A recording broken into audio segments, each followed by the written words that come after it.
Bonjour et merci de nous rejoindre aujourd'hui pour les perspectives quotidiennes du marché.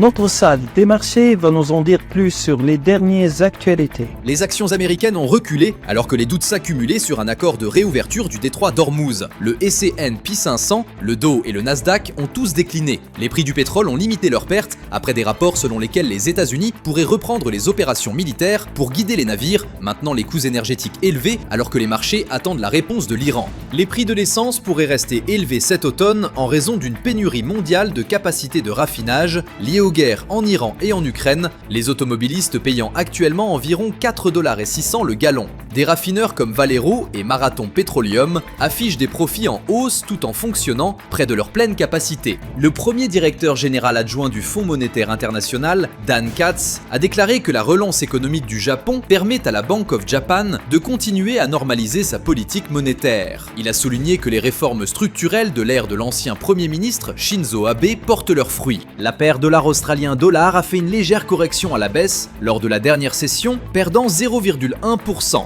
Selon l'indicateur stochastique, nous sommes dans un marché suracheté. La paire livre sterling dollar s'est échangée latéralement lors de la dernière session. L'indicateur ROC indique un mouvement baissier.